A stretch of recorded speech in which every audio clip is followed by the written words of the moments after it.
Guys, what's up? It's me, Sam Nova198 again, and today I am doing my top 5 most anticipated video games for the rest of 2023. And before I even get into that, let me just say, this has been one of the best years in gaming I think we've had in a very long time. Like, it's been an incredible year for video games. Like, so many great games, so many awesome, games have released, and there's still more to come. And I've got 5 games I'm looking forward to in particular. And before I get into this list, I should point out that these are games confirmed for the end of the year. Now, I was going to do this list in July, but there were still some games that hadn't gotten release dates yet. And currently right now we're going through Gamescom. Like, Gamescom is happening right now. There's been some big release dates confirmed, like Mario Sonic Superstars, which didn't make my list. But there are 5 games that I could think of that did make the list that are confirmed for this year. So the main reason I held off on doing this list for so long is because there has been some changes in dates. One game on my list got pushed back a week from its original date, which I'm okay with because there's my most anticipated game of the year comes out the week it was originally supposed to come out, so it gives me more time to play that. But anyways, let's get into my top 5 list, starting off with number 5. Number 5 most anticipated game of 2023, coming out for the rest of the year, is Assassin's Creed Mirage. Now, I feel like with Assassin's Creed the last couple years, they've been kind of dropping the ball. I feel like they're not really about the assassins anymore. It's more about just action and just combat, which Assassin's Creed's always had action, combat, but it's more so been along the lines of stealth, which to me, I feel like that's kind of becoming the norm for the series, and I just didn't like the direction. I loved Origins.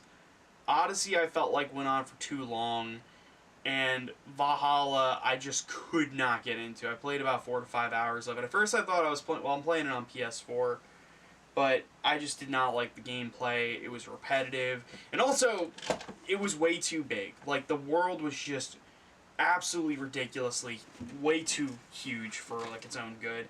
And I was like, you know what, I'm already not in the mood to play video games as it is, so I am just gonna hold off and actually just not play this game. I just said screw it, I'm not gonna play it. I was already not in the mood to play video games at the end of 2020 and for the most part of 2021, so I dropped Assassin's Creed Valhalla. But from what I've heard, Mirage is the return to form, and it looks like, from what I've seen with gameplay and trailers, it looks like that. And this actually, in the release date for this, it was actually supposed to come out October 12th, but it got pushed back a week, I think, to October 5th or 6th.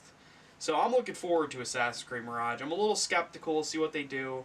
I'm not won over entirely by it yet. I gotta play it for myself and see, but hopefully it's good and it brings back the series, one of my favorite series. For my 4th most anticipated game for the rest of the year is Super Mario Bros. Wonder. Now, I have been really hopeful for a new Mario game. Not a re-release, not a port of 3 older games, an actual new Mario game of any kind. I have been waiting for the last few years, ever since Mario Odyssey, because it's been a pretty long time since we've actually gotten like a new Mario game. Like, we did get the 3D All-Stars and the Wii U Deluxe, which were ports, basically.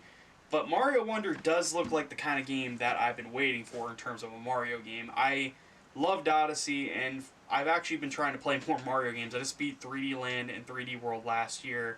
But Mario Wonder looks fantastic. It's coming out really soon. It's coming out actually October 20th, so it's going to be a couple weeks after Assassin's Creed Mirage. And I'm really looking forward to Super Mario Bros. Wonder. I think the art style looks beautiful. It has a very, like, it looks like the figures are, like, the character models have like a clayish texture to them, and I really like that aesthetic. It's very bright, very colorful, and I hope it's one of the best games of the year because I've been just waiting for a new Mario game. So, but yeah, Super Mario Bros. Wonder is my number 4.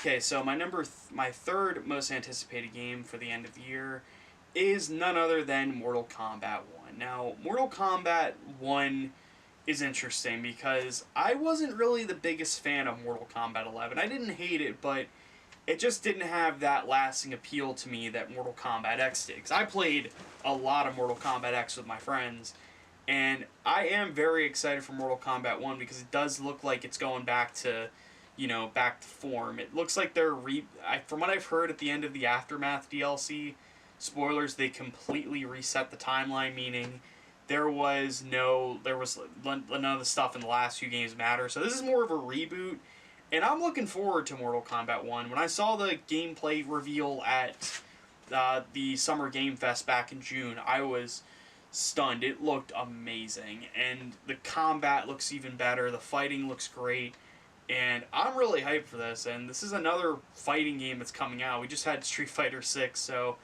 these two are definitely going to duke it out at the Game Awards if Mortal Kombat 1 lives up to the hype, because I'm really hyped. I'm also interested in the story mode, which is something I never thought I'd say about a Mortal Kombat game, because I do like the story modes in these games. I think they're fun, goofy, and above all, just a lot of fun to play through, and I really enjoy them. And hopefully Mortal Kombat 1 brings back my love for the franchise, because after Mortal Kombat 11, it wasn't a terrible game, something about it just wasn't clicking with me, and that really did break my heart. But yeah, Mortal Kombat 1 is my third most anticipated game of the year.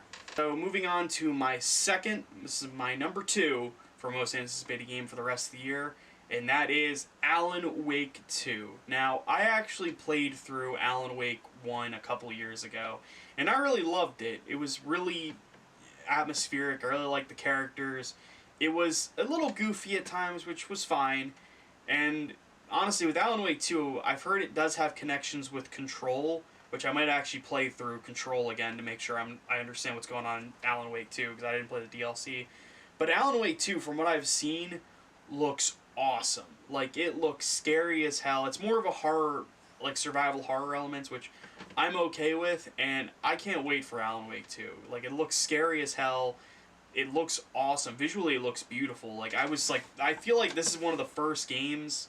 This isn't a jab at any other games. This feels truly next gen. Like, this looks like a 9th generation title.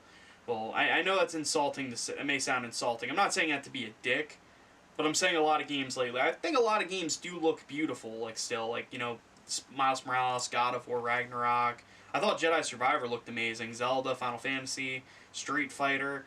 All those games looked amazing, but I could tell, like, they didn't look, there wasn't that much of a graphical leap. But here with Alan Wake 2, it just looks gorgeous. Like, the darkness and, like, the character designs, like, everything about it looks great. Also, the actor that played Max Payne is going to be in this, and I'm super hyped, because I did have a lot of good memories of the first Max Payne when I played it when I was a kid. So, but yeah, Alan Wake 2 is my number 2. And now, moving on to number 1. Alright, now we're at the number 1 spot. So, what game took home my most anticipated game for the rest of the year?